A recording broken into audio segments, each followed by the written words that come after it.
ये किसी को बख्शता नहीं। इससे कोई समझौता करना मुमकिन नहीं और ये हमारी धरती को निगलता जा रहा है। इससे हर साल 70 लाख लोगों की जानें जा रही हैं और 6 करोड़ लोगों की जिंदगियां हमेशा के लिए बदल जा रही हैं। जाहिर है हम जलवायु परिवर्तन की बात कर रहे हैं। क्या आप किसी महामारी के बारे में सोच रहे थे? वैसे आपके सोचने का यह तरीका हमारी समस्या का समाधान हो सकता है। जरा सोचिए, हमने देखा कि दुनिया ने तबाही लाने वाली महामारी का सामना किस तेजी से किया है। तो क्या हो अगर हम इससे सीख लें और जलवायु परिवर्तन के लिए भी वैसा ही रवैया रखें? क्या हम जलवायु परिवर्तन के बारे में इस तरीके से सोच बनाकर चीजों को सुधार की तरफ ले जा सकते हैं? हम ये कैसे करेंगे? और अगर हम ऐसा करते हैं तो जिंदगी कैसी होगी? आप देख रहे हैं क्या हो अगर, और यह है क्या हो अगर हम जलवायु परिवर्तन का सामना एक महामारी की तरह करें। एड्स से लेकर सार्स और इस साल की सबसे बड़ी महामारी कोविड-19 के वायरस तक हमने देखा है कि कैसे दुनिया के लोग साथ आकर ऐसी स्वास्थ्य आपदाओं का सामना करते हैं। महामारियों और वैश्विक महामारियों के दौर में दुनिया समस्या का निदान ढूंढने के लिए कड़ी मेहनत करने में लग जाती है। लेकिन अगर हम ऐसे हर संक्रमण को हराने में सफल हो भी जाते हैं तो इसका तब तक कोई फायदा नहीं जब तक इनसे जीतने के बाद खड़े होने के लिए ये धरती ही ना बचे। इस वक्त चल रही महामारी पर जानकारी के लिए हम स्क्रीन से चिपके रहते हैं, देखते हैं कि कितने मामले सामने आए। मीडिया में पूरे दिन कयामत की बातों पर चर्चा होती है और हम सुनते हैं। लेकिन 2019 में अमेरिका में जलवायु परिवर्तन से जुड़ी खबरें 1% से भी कम वक्त के लिए दिखाई गई हैं। क्या ऐसा इसलिए है कि महामारी को तो आज का बड़ा खतरा माना जाता है, लेकिन जलवायु परिवर्तन को भविष्य की एक समस्या समझा जाता है? हमने दुनिया को एकजुट होकर वायरस को भगाने की कोशिश करते देखा है, लेकिन ये सोच पाना इससे ज्यादा मुश्किल है कि वैश्विक तापमान में 1.5 डिग्री सेल्सियस की बढ़त कितनी भयानक होगी। तो क्या हो अगर वायरस के खिलाफ लड़ाई में जो हमने सीखा है हम उसका इस्तेमाल करें और उसी तरीके से जलवायु परिवर्तन से भी लड़ें? तो अब वक्त है काम पर लग जाने का। हम नेताओं पर दबाव डालने से इसकी शुरुआत कर सकते हैं और उन्हें ये मनवा सकते हैं कि जलवायु परिवर्तन का असर सब पर होता है।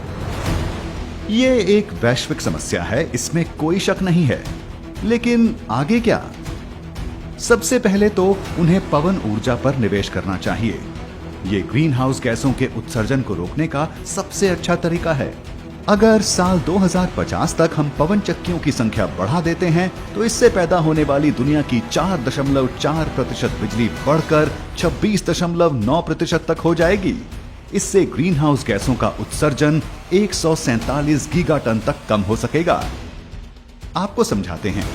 147 गीगाटन कार्बन डाइऑक्साइड साल 2018 में अमेरिका के परिवहन सेक्टर से निकली कार्बन डाइऑक्साइड से 70 गुना ज्यादा है। और हाँ, हम जानते हैं कि ये बहुत बड़ी बात होगी। इसमें 1669 अरब डॉलर की लागत आएगी। लेकिन ये भी सुनिए, इसका नतीजा ये होगा कि हम 10 खरब डॉलर की बचत कर पाएंगे। हमें तो ये फायदे का सौदा लगता है। और क्या हो अगर हम ये लड़ाई जारी रखें और सौर ऊर्जा को लेकर भी ऐसे ही कदम उठाएं? सौर ऊर्जा से हम 2050 तक 25% बिजली बना सकते हैं और इससे ग्रीन हाउस गैसों के उत्सर्जन में 119 गीगाटन की कमी आएगी। लेकिन आप घरों में क्या कर सकते हैं? अगर हम चाहें तो साल 2050 तक खाने की बर्बादी 75% तक कम कर सकते हैं, जिससे ग्रीन हाउस गैसों के उत्सर्जन में 18.8 गीगाटन की कमी आएगी। इससे जंगलों की कटाई भी कम होगी, यानी 73.6 गीगाटन उत्सर्जन की बचत। इन सब से मिलकर हम 438.4 गीगाटन ऊर्जा की भारी बचत कर सकते हैं। और ये सब तो शुरुआत है। हमें अपनी सेवाओं को, शोध को और साफ ऊर्जा में अपने निवेश को बढ़ाना होगा और वातावरण को वापस पहले जैसा करना होगा। हम जानते हैं ये सुनने में बहुत ज्यादा लगता है, लेकिन जरा सोचिए, दुनिया ने हाल में आई महामारी का सामना कितनी तेजी के साथ आकर किया है।